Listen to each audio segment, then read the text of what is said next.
What is up, golf fans, and welcome to the very first Masters Roundtable. This is something that at the Golfer Gang Network we wanted to do last year, and just because it was our first year off the ground, we decided to just push it off. But it's this year, it's the Masters. It is the first major of the 2025 golf season, and we are excited to talk about that.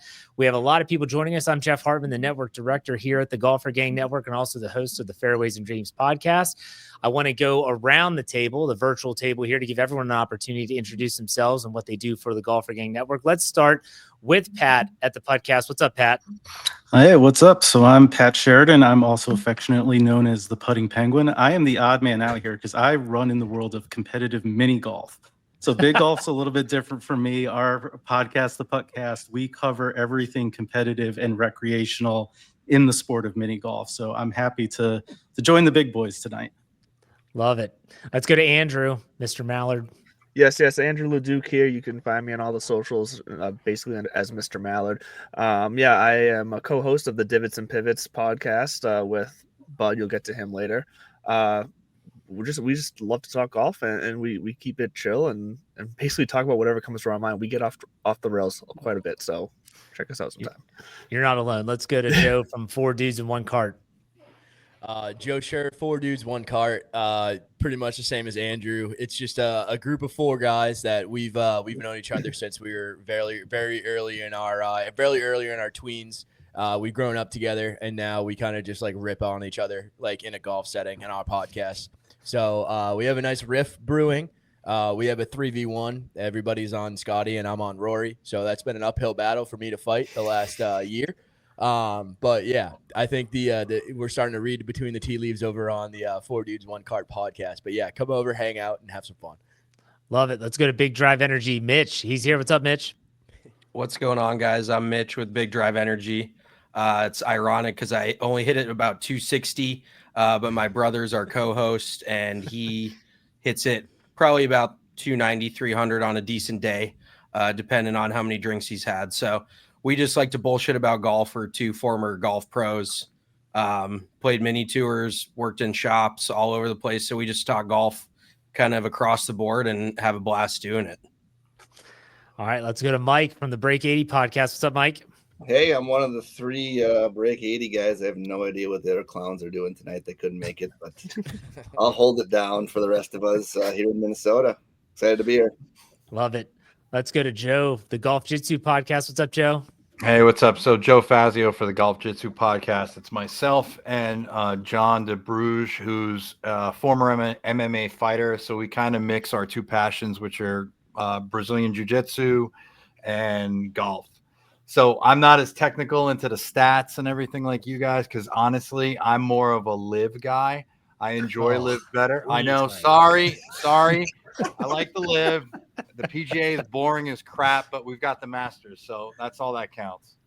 All right. Well, hey, you can stand on that rock. That's fine. Phil Miller from Your Best Bet. What's up, Phil? Hey, Jeff. Yeah, Phil Miller, Your Best Bet podcast. We do a weekly betting show on the upcoming PGA Tour event. Those usually run Monday night and then air Tuesday. We also dive into NBA, NFL betting, and then also local golf scene here in the lovely section of Northeast Indiana. All right. And last but certainly not least, Bud Copeland. What's up, Bud? What's happening, friends? Bud Copeland at This Bud's For You. I am the chief of morale, newly appointed, self-appointed chief of morale for the Golfer Gang Network. Jeff, we'll talk later about that. I'm also the co-host, another half of Divots and Pivots with Andrew. I'm the resident golf dork of our show. Grew up around the game down in Jacksonville, Florida. Been up and down the East Coast mostly, and now we are coming to you live from Witch City Studios. Almost said Witch Titty again, but Witch City Studios, Salem, Massachusetts, here on the North Shore. And I couldn't be more excited than to come on here with this austere group of golf minds. Feels like we're closing up the intros of a local trivia night at the sports bar in a good way. Sure. So, gentlemen, here's to you. Thank you to everyone that's joined. Let's start this off with a question that on my Fairways and Dreams podcast, I ask a lot of my guests, and that is, where do you rank the major golf tournaments? And in this case, it's where does the Masters rank on your list of major golf tournaments? For me, it's number one. I love the fact that it's always the same course. I get to know the course. I know the layout. If people say, oh, yeah, it's on 15 at Augusta, I know exactly what they're talking about. I can picture the course in my head. So that's just me. But I want to throw it over to Pat. Pat, where does the Masters for you? I mean, it's number one as a casual golfer, as a casual person to the game. I mean, everybody knows it, right? It's something that you can talk about. Anybody, it's spring, Masters, Easter, it's all rolled up, Final Four. And in my sport, we have our biggest tournament named after the Masters too. Like ours is the Masters, so it's the one everything tied to. I mean, nothing comes close to it in my mind. Andrew, what about you? It is number one for me as well. My reasons are pretty weak, honestly, but because it's really just that it's this unofficial kickoff to the golf season in my eyes. So that's what I love about it. I love just the hype behind that, and then also just back with Tiger with his last win. Now knowing that, I think we can tell that that's his last major that he's going to win. I think that's going to hold a special place in my heart. That comeback was fantastic. So all those storylines, that just put it over the edge for me. So Masters will always be number one. Joe, you going to keep the streak alive? Is it number one for you? I'm sorry, guys, but the Open Championship will always be number one with a bullet. It's been around. It is the longest running championship for any major sport that we still follow to this day. So you guys have seen Moneyball, right? So I have the Open Championship and the Masters right here. Then there's like 50 feet of SHIT, and then there's the U.S. Open, and then there's another about 50, 60 feet of SHIT, and then there's the PGA Championship. So I feel, I think it was Andrew, who you said it was like kind of the unofficial like kickoff to the golf major season. I think that holds a really special place in my heart specifically. While I do give the longevity of the Open Champ, I mean, they didn't play the Open Championship once because they couldn't figure out a trophy to give out. Like, how hilarious is that? So, like, I always put that number one with a bullet, but I think the Masters is a 1A, if 2.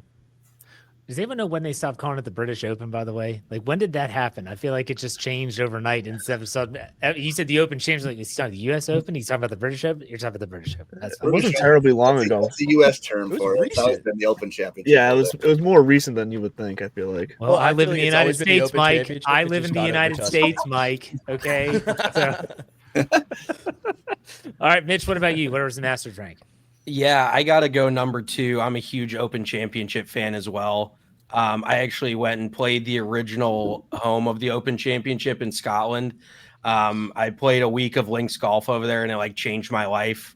I hate to be that guy, but there's literally been nothing like it that I've experienced. And I got to play the old course and a few other spots. And I just think links golf is king. Like it just brings a creativity out of the game that not a lot of people have anymore.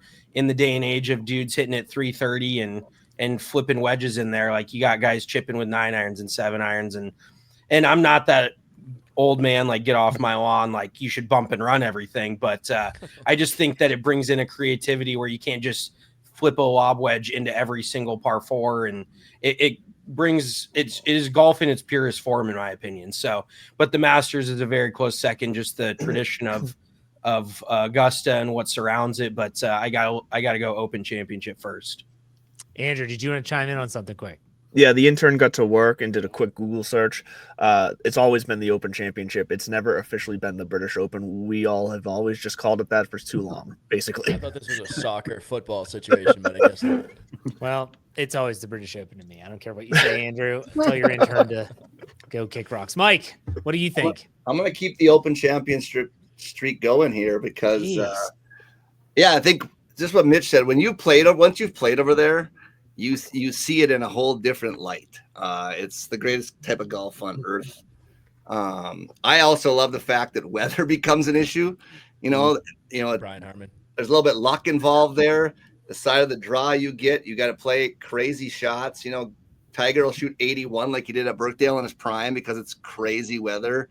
And I just think it's the greatest form of golf. Plus, the true golf sickos love getting up at 4 a.m. with some coffee and watching all day long. That'll be Masters probably 2, U.S. Open, and then no matter what Gary Player says, the PGA Championship is number 4. I don't know what kind of psycho take he was going with there, but it's barely a major. Okay. What about you, Joe? I know it's not a live tournament, but where does the Masters rank for you? I'm pulling it back to the Masters. Although I It's will just never, above Hong Kong for you, Joe. Is the it's just Masters above just Doral, right above Doral, like edging. All right, so and the reason being is that I'm sure any one of us would love to play Augusta. I used to actually get to play Sage Valley all the time in my former life. And that's the closest that we'll get to playing Augusta. And once you play a course like that, and yes, Mitch, I do agree. Link style golf is the best in my opinion. But once you play a course like that, where the challenges of the the hilliness, the lies, the greens, it's been life changing for me in terms of playing a course like that, and I would love to play Augusta. And so Masters number one. Sorry, I'm rambling. That's okay. Phil, where do you Wait, stand? real quick, Jeff? Is Sage considered the closest thing you could get to Augusta without being on Augusta? That's Yes. what Joe said. I don't know. Yes. Yeah. Quick, you guys want to hear the story of Augusta? The guy who built, Sage, the guy who built Sage tried to become a member of Augusta. He was a very wealthy guy who basically built all the Walmarts down in the Southeast. And they wouldn't actually allow him to become a member. So he said, all right, screw you guys. I'm going to buy 20,000 acres, 15 minutes north of Augusta Airport. And it's not like a copy of the course, but it's the style of course. So it's the same style of course, the azaleas, the same feel, the same grass, the same, hilly rolling, fairways. So same style of course. Okay. Phil, sorry, go ahead. There. Yeah, it's the Masters for me. Sorry, Joe, Mitch, Mike, but I can appreciate what the Open Championship asks you to do, and playing the game on the ground and the weather, and I love that. But it's Augusta. It's the venue. It's the tradition, and I also think that Augusta asks you to hit a lot of shots that that makes you dive into your creative side and uneven lies and getting the ball up and down. That there's just nothing else quite like it. So I appreciate what the Open brings. I can't agree. PGA distant fourth for sure. All right, Bud, where does the Masters rank for you? It's number two. I will see that the majority, it's one of those things, Taylor Swift music, there's enough people that like it that you have to admit that it's popular even if you don't like it. So I'll see that the Masters is number one for a lot of folks because of the reasons y'all said. Joe Shit the Ragman knows about the Masters. There's consistency to it. There's tradition to it. There's simplicity to it. There's pimento cheese. Everybody loves it. It's quasi accessible. Number one is the U.S. Open, 100%, hands down. It's the ultimate test of crowning a champion in golf right now. It took the Open Championship, which is it's fun when the weather's up and it's traditional and all the feels and goosebumps, etc. But it's kind of weak sauce when it comes to the major championships. When the PGA has their head out of their ass and they actually trick up the course, we'll see what they do with, where are they going this year? Quail? Oakmont. Sorry. No, they're at Quail, right? PGA is Quail Quail. Hollow, yeah. Yeah. PGA, And so we'll see what they do with that because that's a tougher test of championship golf than the Open Championship. The Open Championship's number three for me because of the history, because of the feels. I do love the story that when Tommy won it 3 times in a row, he got the belt and he said, go find your own trophy. And then they just said, oh, I guess we're not going to have it this year. I love all that. But the U.S. Open is still number one because it is the ultimate grueling test of a major champion right now. It might change over time, but Augusta's 2. All right. Now, I could tell I was tempted. Hold on. What's up, Mike? Go ahead. I tell you, Bud, having drank beer out of the U.S. Open trophy, it keeps a beer very cold. It does a good job. This is what I'm talking about. Good insulating properties. Priorities. America. Hey. Yeah. British Open. All right. Let's go to your favorite. I was tempted to say your favorite non-Tiger Masters moment because I felt like it was just going to be nothing but Tiger Woods talk. But I feel like there's going to be some purists out here that are going to bring up a memory that's not Tiger Woods related. There are a lot of memories that are not related to Tiger Woods, and it's fine if you go with the Tiger Woods route. But Pat, we'll start with you. If you could have a Masters memory, any of them, what is it? I mean, it's going to be Tiger because you're going to start with me, the casual fan. But like that 97 win, I was in high school really getting into golf. I mean, How is that anything but impressionable at that point? He's Tiger. It's the height of all of that. He destroys the field. It makes golf cool as a teenager to go into. Like, that is just, I don't know that anything will beat that for me when it comes to, my relationship with the game of golf and what he did and watching it do it. And then, when I take it, when we go to mini golf tournaments and stuff like that, the only thing I want to do is crush the competition like that and look cool at the end of the day. So I don't know. There's been a million other things, cool shots, cool holes, great winners, comebacks and all that stuff. But that one at that point in time, it's going to be 97 Tiger. All right. Before I go to Andrew, because he's probably going to say something Tiger too, let me say 2010 Phil Mickelson. Okay. Can we get, I thought that win. It was Phil Mickelson had waited so long, and I've always liked Phil. He was the antithesis of Tiger. He needed Tiger, and I think Tiger kind of needed Phil in a way. So I'm going to throw that out there. But Andrew, go ahead with your Tiger story. No, that's a very valid option there. I am going to go Tiger, so I guess I'm not a purist, whatever. No, for me, it was, like I mentioned before, it was the 2019 win, that comeback of his, and I mean the comeback of his career. It was just so relatable to everybody that might be a fringe golf fan or all golf fans for all their life. That moment, it just encaptured what sports is to the public, and I can't get over that. It's too special to me. So that's my favorite moment. All right, Joe, let's go to you. So I took this literally, and I picked two very specific moments, moments that I would like to relive. And one has to do with the 2019 Tiger Woods victory. So I went on in 2019. It was one of my first years out of college. We went on spring break. Everybody's at the beach, and I am on the couch at our Airbnb, locked into the TV by myself. And there's a very specific moment where Caltita, R.I.P., pushes Charlie under the ropes into the same exact spot where Tiger hugged his dad after the 97 Masters. And Tiger and Charlie embracing, in both wearing Sunday red. I'm getting emotional. Like, that is that's sports right there. That is the definition of what all these guys and we all do it for. That is a special moment that you can't duplicate.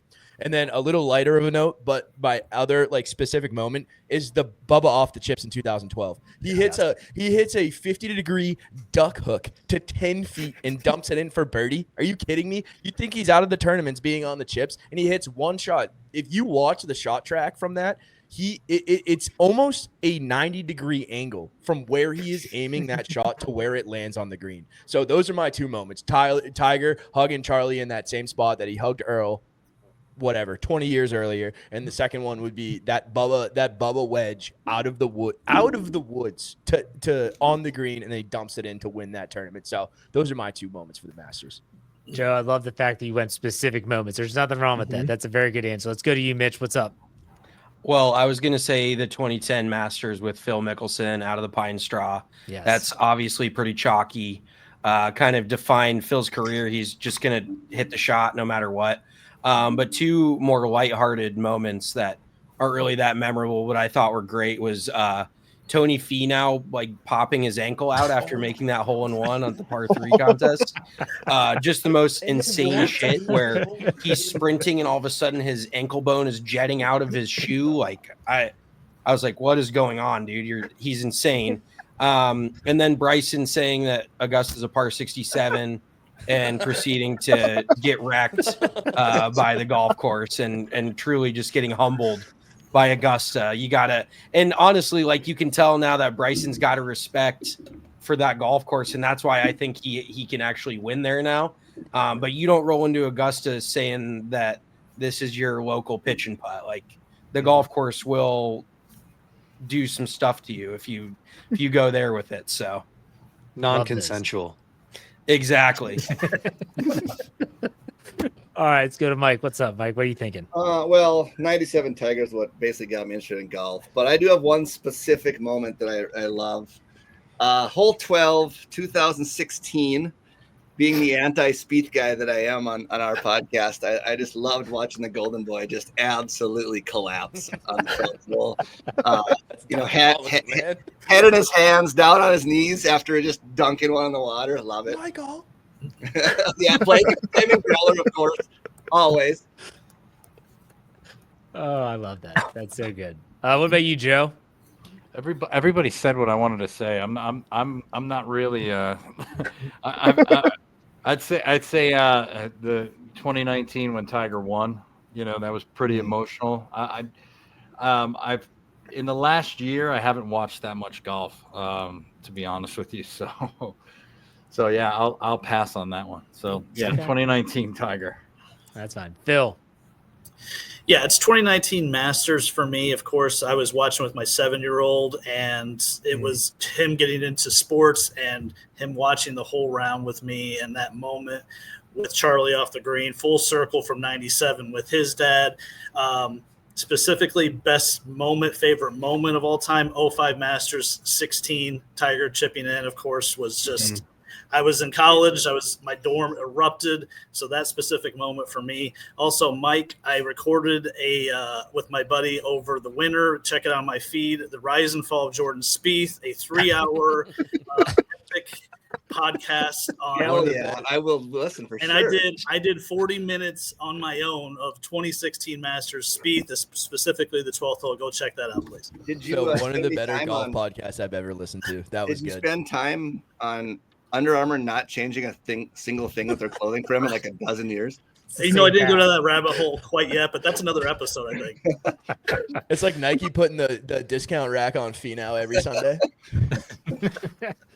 All right, Bud, what about you? Just haterade all over the place. I'm here for it. I got two quick ones. I got my favorite Masters moment that I don't remember, but looking back on is 86 Jack. He's standing in the middle of the fairway on 15. He looks at his caddy, Jackie, and says, "Do you think a 3 would go a long way here?" And he was talking about an eagle or the 3-iron he's about to rip and all this kind of stuff.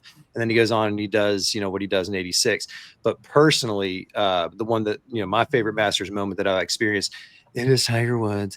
But it's not just Tiger. It was actually, he was involved in it. It was last year, and it was Tiger walking off and shaking hands with Vern Lundquist, kind of closing the loop on Papa Vern. 40 years. I went to UGA. He's an SEC football legend. He's yes sir. Talking about 86 and Jack, and so seeing Tiger come out of Tiger mode, because Tiger admits that had he not been tunnel vision for so many years, he might have been one of the boys. And that's what he likes about this kind of second iteration of his life, is he gets to be one of the guys. And so he stops, Papa Vern, here's to you, man, shakes his hand, their kind of connection there. So for me, that I'm getting a little emotional just thinking about it. Like last year, watching that kind of happen, and it's going to happen again when we see Jim, say goodbye here. Was it 2034 or so? Yeah. Papa Vern. 14 years. Nice 11-year walk-off. Well, yeah, kudos to Jim Nance. The dude freaking deserves that, by the way. But I will say think this. That probably meant a lot to you, but him shaking hands with the effing tree and that's what I was going to say. No, that's, I thought that's where you were going. I don't take any umbrage with that. I think it's fucking beautiful. I love life. I think creativity, and I think that if you can't laugh at it, then you really need to get out of the game. So good, man. Okay. Now let's get to the fun part of the podcast where we're going to start talking about odds and the betting aspect of golf, because golf betting has really skyrocketed since sports books have become legalized in almost all 50 states. But just so that all the listeners know, we're recording this on Sunday after the Valero is already wrapped up, and we are using predominantly or all the Masters odds based on DraftKings Sportsbook. So if you're listening to this and you're like, oh, I want to get those odds, remember, odds can change. And if you need help, get yourself some help. But here are the top 5 odds on favorites to win the Masters. Scotty Scheffler leads the way at plus 400. Rory McIlroy comes in second at plus 650. John Rahm at plus 1,300. Colin Morikawa and Xander Schauffele round out the top 5, plus 1,800. Some other notable names, Bryson DeChambeau and Ludwig Oberg at plus 2,000. JT, Justin Thomas at 2,500, and Brooks Koepka at plus 3,000 with former champion Hideki Matsuyama. So now the question is, guys, who do you think is your favorite to win this tournament? You can categorize it however you like it. You could say the chalk answer of Scotty Scheffler. Scotty hasn't been on his game really this year as of late. He's been getting better. You feel like he's kind of grooving. We're actually going to go in reverse order here. Sorry, Pat. It's been a while since you talked. We're going to snaking order. We're going to start with Bud. Bud, who's your favorite to win the Masters here in 2025? Rory. He's racking up the wins. The stars are aligning. Last year he got burnt twice, and he's not the kind of guy who scares away. I think that's just scar tissue. And I think he finally breaks through and locks it in. He's got Pebble under his belt. Where did he win just a couple weeks ago? Where was it? Torrey as well? No, where was somebody help me out? Players. Sawgrass. Thank you. Sawgrass. Thank you. My old stomping grounds. I grew up down there. That's embarrassing. But anyways, that's what because I'm focused on Augusta National, as is Rory McIlroy. Now that he's back with his family and everything's clicking, Rory's going to finally get her done. What about the elbow? Why would he even bring that up? Like I said that on my podcast. I have no idea why. This the same fucking reason Tom Brady had a lower body injury on his left ankle for 20 years. The betters. I don't know, man. It's shoulder injury. All right, man. Yeah, exactly. I think honestly, I think it's because we are crackheads and we saw a little taste. And somebody asked him a question. He's like, I don't know, man. Like felt a little something in my elbow. We're gonna work it out. Rounds between that injury and right now, dude. Like I don't. Yeah, at Augusta. Sorry, he's fine. I mean, don't get me wrong. I'll take a little key bump here and there. I'll do do a little toot. You know, you throw some of that kind of gossip out there. I'll take it and play with it for a while. But no, I don't think there's anything to it. Okay. All right, Phil. He said plus 650. Rory McIlroy. Where are you headed? Yeah, Rory's a little too short for me to bet at plus 650, especially here with his history. I'm there as a fan. I won't be on it if he wins. Scotty is just something doesn't feel quite right, and plus it's really hard to repeat at Augusta. Hasn't been a repeat winner since 01-02 with Tiger. I'm going down the board a little bit here. So last time Joe was on with me, I had Ludwig at Genesis, was my biggest betting win to date. I love Ludwig. I love his game. I have a few questions about his irons as far as how they translate to Augusta, but dude is a potentially generational driver, and this course sets up great for him. He finished runner-up last year. I think he's going to do what Spieth did in 2014 and 15, runner-up and then win. So I like Ludwig this week, and his number has slid a little bit this week. It's already back to 20 now. Okay. Plus 2,000 for Ludwig after missing the cut at the Valero. Joe, where are you thinking in terms of your odds on favorite to win? Guys, gambling is bad. I don't gamble. Okay. It's dangerous. It's a bad habit to get into. I'd say I'm pulling for Bryson. That's who I'm pulling for. Cause go live. But I'm pulling for Bryson. Number 2, I would really like to see Rory take it. I agree with you, Jeff. Scheffler is not to form. Neither is Rahm. Who else? And Schauffele. Schauffele would be another dream of mine. I happen to be a big Callaway guy. I love all the Callaway guys, but I'd like to see Schauffele. But I'd have to say Bryson's going to win. Okay. And Bryson is again plus 2,000 odds. Mike, where are you leaning? I actually am going to go a little bit the opposite way, and I think that Scheffler played pretty well at Houston.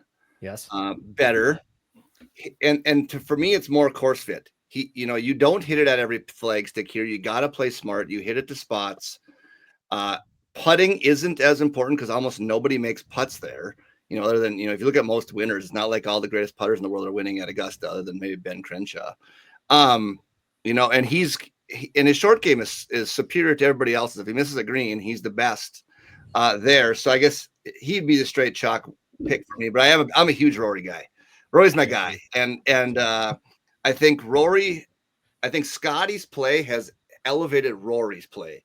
Because Rory's looked at Scotty and he's decided, okay, maybe I need to play a little more like Scotty, hit it away from pins and not attack all the time like we've always seen Rory do, especially with wedges. He's notorious for trying to shove a wedge into a small spot where he doesn't need to. And I think if he takes what Augusta gives him, he can win, if he can fight a few demons because he hits it high. That's the other thing at Augusta. You got to hit it high. You got to have some trajectory on it to win there. So, I think the two favorites are the two guys. Although I do like Ludwig, he's amazing. So, but I think Scotty wins this week. I think he does it. I think he goes back to back. That'd be awesome. I think Ludwig top 5. Good bet. Okay, we'll get to the top 5 picks. Ludwig's plus 300. Read your rundown, Joe, for crying out loud. All right, Mitch, what do you think? Go live. I think if we're going purely off form here, I'm taking Angel Cabrera plus 200,000, winner of the James Hardy Pro Football Hall of Fame Invitational this weekend. Thank you. The dude spent Form, 30 he's months in in a form. prison cell. I don't know if he had TrackMan in there or what kind of setup he had, but the guy No, he's wearing just a track suit. runs Augusta. He is. I'm obviously kidding. He is on my betting card though, because he's plus 7,000 at top 10. Like that's you can't pass that shit up. He's playing for his life, dude. But I do actually feel like there is a little bit of a blind spot with the sports books and the live guys. Bryson being plus 2,000 is pretty long odds. You got guys, I'll just throw out a few others like Cam Smith's plus 6,000. He's played well at Augusta. You know, there's a couple. Joaquin Neiman's got pretty long odds as well. Like I'm just a little bit more of a value guy. I'm not throwing, and everybody could shake their head. It's okay. You know, Just the Joaquin Neiman. That's it. Rocco's I think there's a major one. Don't sleep on Joaquin. who was it? Was it Gary or no? I'm sorry, it was Phil Mickelson that said Joaquin Neiman's like the best player in the world right now. Wow. So On Twitter. I'm going to take Phil's word for it. He's a pretty trustworthy. He's never lied once. So I'm taking Phil's word for it. But yeah, I like Bryson plus 2,000. That's a pretty damn good value. All right, Joe, I think I know where you're going, but go ahead and say your pick. Kind of tough to follow that up. That was hilarious. But I want to bring some stats into this. So when Rory won the Players, he hit less than 50% of fairways with drivers, and he won it on the greens with his putter. And we talked about how putting is crucial, but not holding putts is crucial. And I think Rory had a really time controlling the 3 putts when he goes into the Masters. And I think this year he is making so many more pars by hitting those 10, 12, like 8-footers for par. So I feel like that is really conducive to being in it at the Masters. I'm going to bet him with my heart, but my brain and my wallet is all in on Bryson DeChambeau.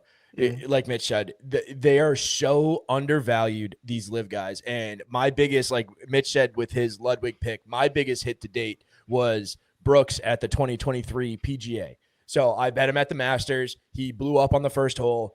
John Rahm ended up taking that tournament from him. And I was like, Brooks is the kind of guy. He's kind of a competitive athlete. So I think he's going to go out in the PGA and win, which he did. And he would, they even after he comes in second at the Masters, he was still super undervalued at the PGA. So you got one of the, I think the third best golfer in the world behind Rory and Scotty, Bryson DeChambeau at 20-1 at plus 2,000 is the smartest and most fiscally responsible. And I think all of the stats bear it out as well. It's the epitome of a value play for sure. For sure. All right, Andrew, the third best golfer in the world's at 20-1 at the Masters, man. I mean, well, it's hard to say the third best golfer in the world because stop it. I'm just saying. Stop it. Like, how do you compare? It. We're not getting into this discussion. Did you watch the Break 50 series, Jeff? Come on. He almost broke 50 with Matt Stafford. He plays quarterback. Matthew Stafford almost broke his hands throwing in passes, is what I saw. Bryson did not look like the best athlete in those. Oh my gosh! Sessions. He's like, what position could I play? Up, dude. What position would I play? You'd play the water boy, is what you would play. You can't catch a cold. All right, Andrew, go ahead. All right, for me, it's Colin Morikawa at plus 1,800.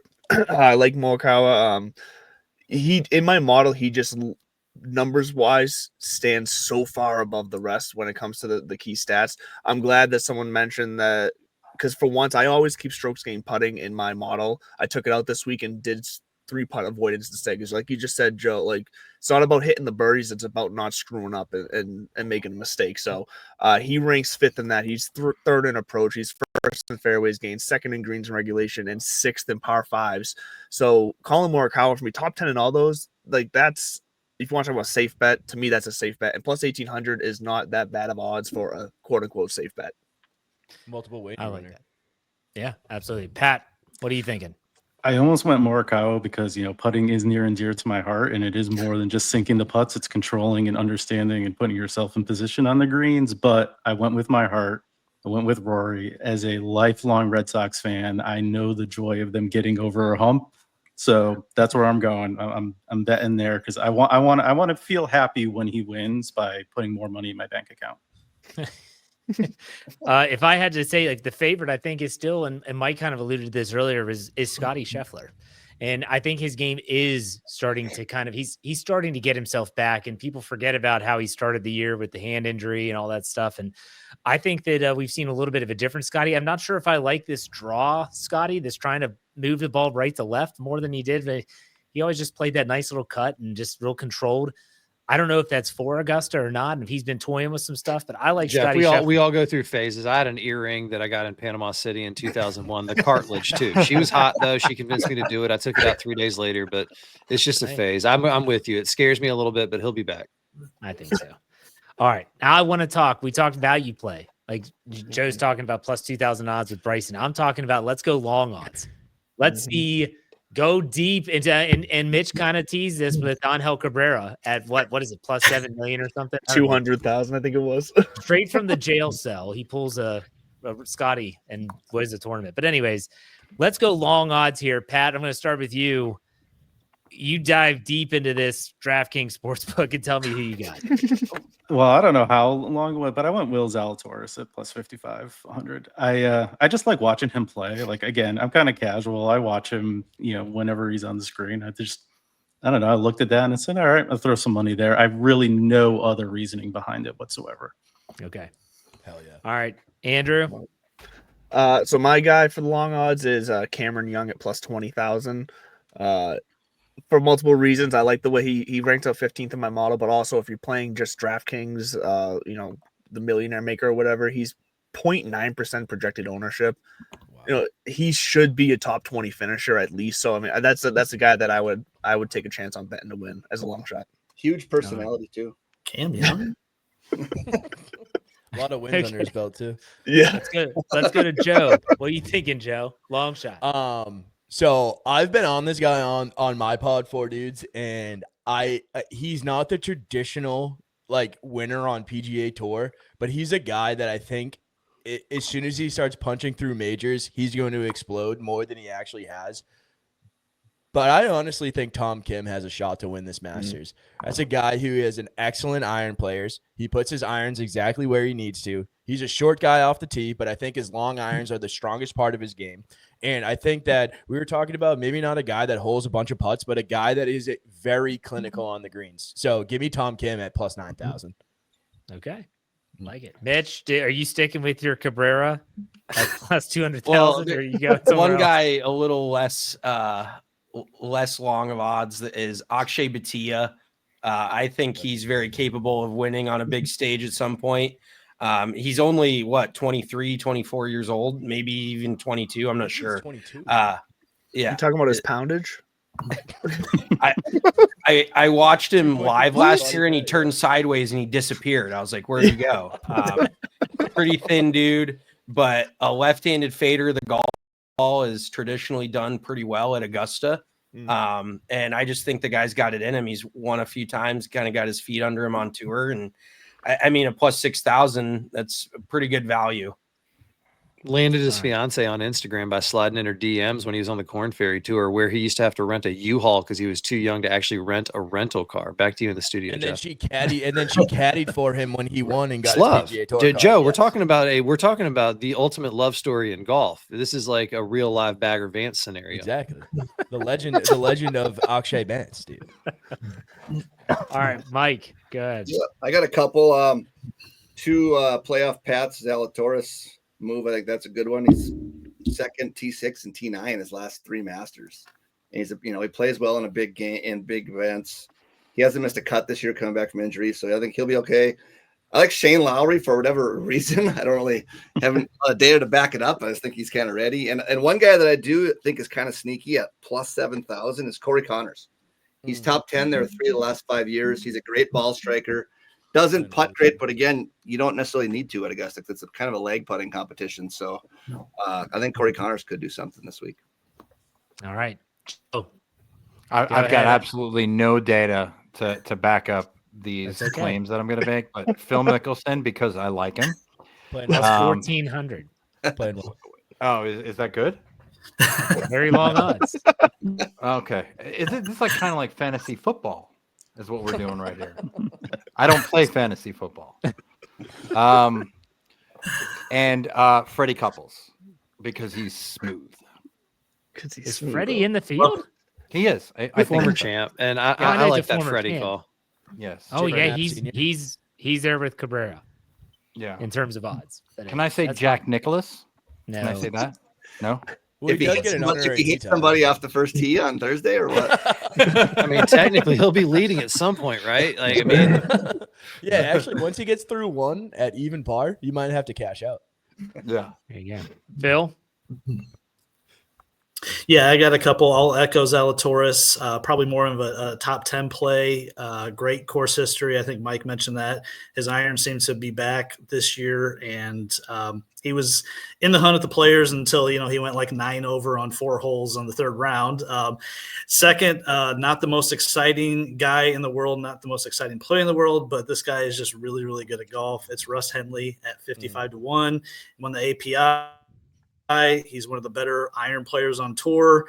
I could see a scenario where Henley could bag one of these if maybe it plays a little tougher and par is more at a premium. But those are my couple plays. All right, Bud. I like whoever said, was it Joe talking about Fred Couples there a second ago? I got 2 because I jokingly said good call because former champions do well here. You look at, like, again, Jack in 86. Freddie had, a brush with the top of the leaderboard a few years ago for a while because you get familiar. This place is like home. And in that theme, I got a long shot at plus 6,500 with Sergio Garcia, another live golfer, because he just won a few weeks ago, I think a month ago, over in Hong Kong. And again, these guys are all champions. I know we like to talk shit, but they're all winners. And all they have to do is fool themselves into thinking that they're in winning form and then catch lightning in a bottle. So when you've been there before, I think past champions always have a leg up at Augusta. So look out for Sergio.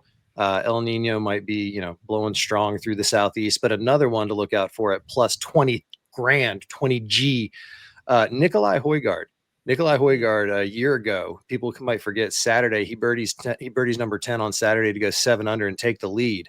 And then reality sets in and he bogeys the next 5 in a row. Again, he's a Ryder Cupper. He's a DP World Tour winner. He is a winner. And sometimes he's kind of like Ludwig Light, I think, in a lot of ways. So I think that he's kind of my long shot dark horse from the world of reality. But Sergio, as much as I think he's kind of a dipshit, and I've got some inside stories that I can tell off air, he's a winner, and you got to kind of recognize that he might be the one just to sneak it in there and give Liv one more year of breathing. Yeah.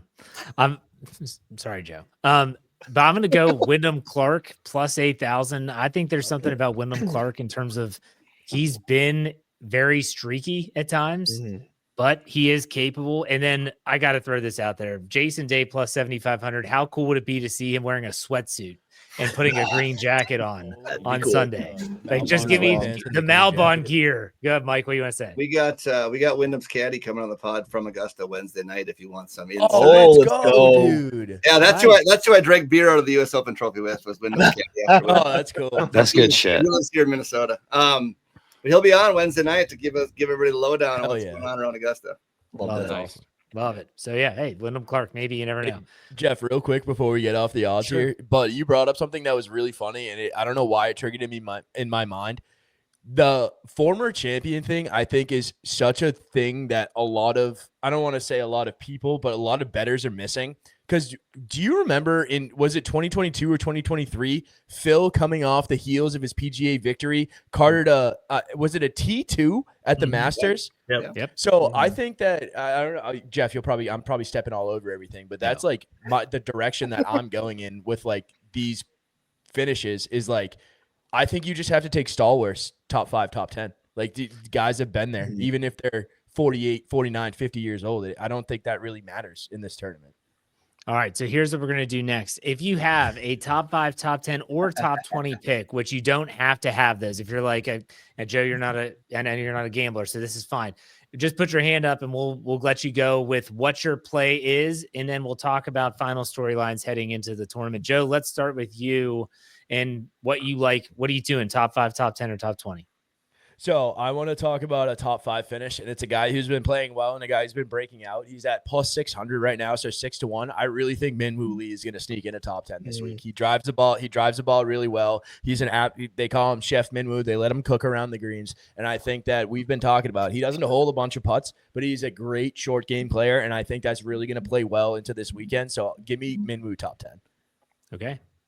Anyone else have one of those bets? Go ahead, Mitch. I mean, Phil Mickelson's plus 750 to top 10, Talk to me. and he had a great week this week on Live. Like, how can you not touch that? Like that's too good to pass up. And then I also had Nikolai Højgaard plus 900 to top 10. I mean, that feels how I don't know how he's flying under the radar, but him and his brother are both just gamers. And I also think that a lot of the odds makers have a blind eye to the DP World Tour as well. Like, I mean, these guys go over and win in Europe and look like world beaters, and nobody's watching. So I like Nikolai Højgaard a lot too. Awesome. Go ahead, Andrew. For top 10, Keegan Bradley plus 550. Yes.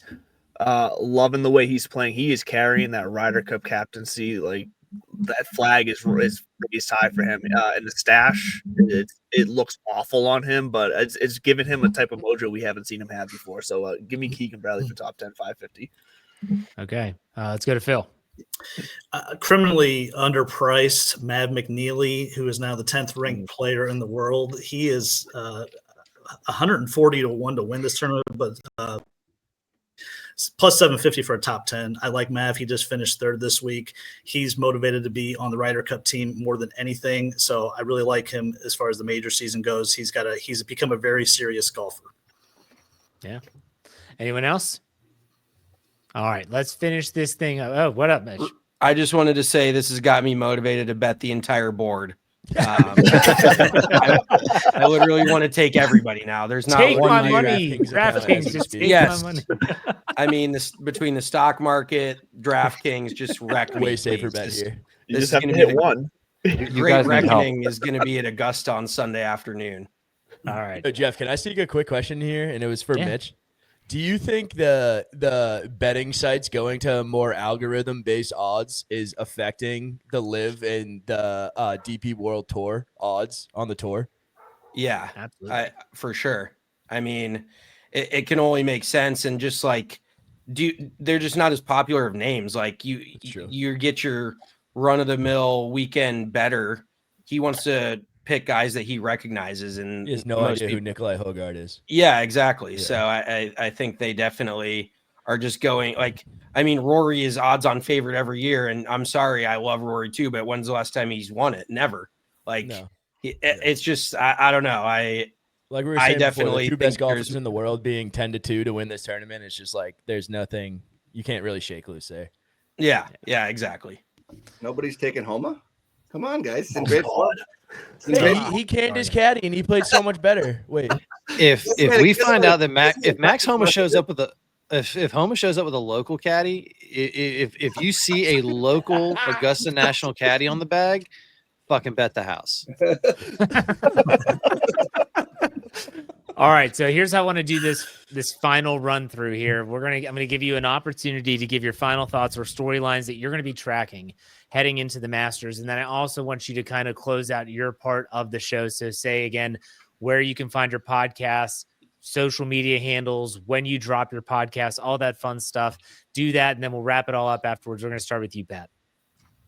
All right. I mean, again, storyline stuff. I'm hoping if it's not Rory, I would love to see any sort of first time winner. I think that's great at the Masters. Great for the casual fan to see that come through. Barring that, some sort of great story of somebody who's making a comeback. Those are all the types of things, because I think it just kicks off the season well for all of us who kind of dabble in and out. And so I'm a co-host over at the podcast. We drop every about couple weeks talking about mini golf, both recreationally and competitively. And we'll have some great interviews coming up this year with some international folks who none of you will know, but some of you may actually see on DraftKings at some point, because believe it or not, you can bet on competitive mini golf on DraftKings.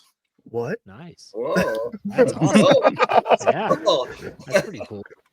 Yeah. Well, All right. Let's go to Andrew. Go ahead.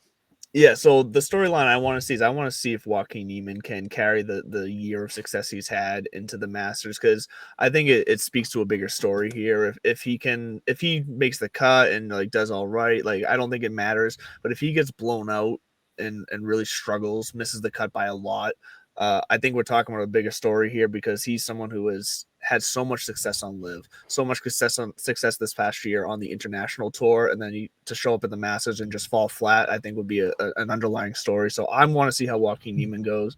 I'm cheering for him because I like the guy. I think there's some fire to him. So we'll see what he does. Every Tuesday night, 8:00, Divots and Pivots. That's me. It's Bud.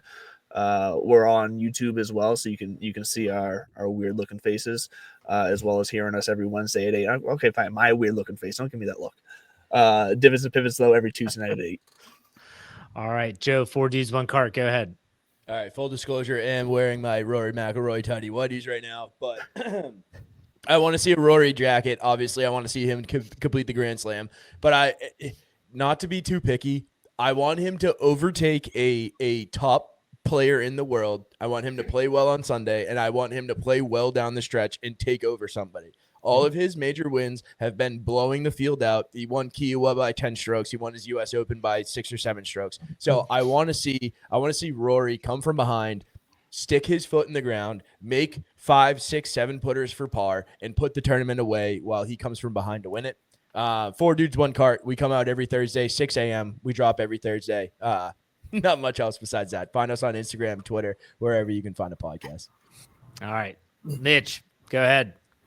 I think the storyline this year is there's really it feels so wide open to me. Maybe that's just in my mind. It feels like there's legitimately 15 dudes who could win. I know there's obviously a couple favorites, but I think it's just going to be fun to see who can emerge out of the pack this week. Cause I do feel like there's some guys that could possibly go, turn the clock back or could get their first major win and kind of get their foot in the door there. So I'm obviously first major of the year. I'm stoked. Tradition unlike any other. So Big Drive Energy drops every Wednesday night. Me and my brother, he's the logistics guy. So I don't really know anything else about that, but we do a Sunday afternoon rundown at the end of every major and signature event. So we kind of watch it live and recap on YouTube, Twitter, Instagram, all that. So awesome. All right, Mike, go ahead. I'm on the Rory train with Joe, but I think that's the best story. But I don't want it to be any win. I want him to blast it left on 10 by the cabins again, just like the meltdown, and somehow make a miraculous par that propels him to victory on Sunday. That would be amazing. But yeah, we're the Break 80 podcast. We're on all the social medias and wherever you find podcasts. We've got a newsletter. We usually do stuff on Monday. We usually put stuff out Mondays or Tuesdays, and then some interviews on Thursdays. We have Wyndham Clark's caddy this week. We have some random PGA Tour players and other stuff. I don't know. We got PGA Tour media credentials, so we're out there once in a while. So, awesome. Break 80 podcast.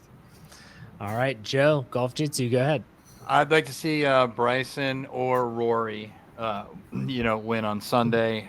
Again, we're the Golf Jitsu podcast. We kind of incorporate jiu-jitsu and golf, and we have a bunch of MMA fighters, from the UFC and whatnot, as well as I'm working on some pretty good, pretty interesting PGA Tour guests, as well as caddies and stuff like that. So it's the Golf Jitsu podcast, and then my tag is Golf Jitsu.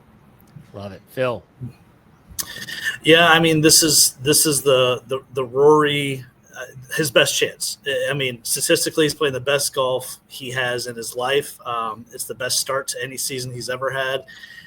The major season could be incredible for him. Portrush, Quail Hollow, Oakmont, all incredible setups for him. But I also agree with Mitch. I think there's a huge opportunity for that kind of that mid-tier group. Anybody from 20 to 60 to 1, I think, could walk through the door and win this week quite easily. Your Best Bet podcast. Like I said, we air a weekly show on betting on Tuesdays, and then we throw some other episodes in on other sports as well. Catch us on Instagram. Appreciate having me on, Jeff. No problem. Bud? At this Buds for you, FORE. I don't want to get sued. Anheuser-Busch copyrighted that back in 1982, about 6 months before I was born. I think they knew I was coming. The storyline that I think, or the realistic one is, that I kind of want to see happen is the Rory story. I want to go ahead and just let that kind of close the loop, to use the corporate jargon. And then, as you just pointed out, it's a great year for it. Then we can ride that. Is this going to be a Grand Slam year for at least another month or so until it rides off the rails? What I would really love, sneaky good, like real deep cut style storyline that I'd like to see is, was it Carla Bernat Escuder? I think that's how you say her name. I probably butchered it, but she just won the Augusta National Women's Amateur, first Spanish woman to win that. And talking about Sergio, John Rahm, the Spaniards in there, I would love to see go real deep and see Jose Luis Ballester be the first amateur to win, U.S. amateur, champion. He's a Spanish kid, up and comer, Arizona State guy.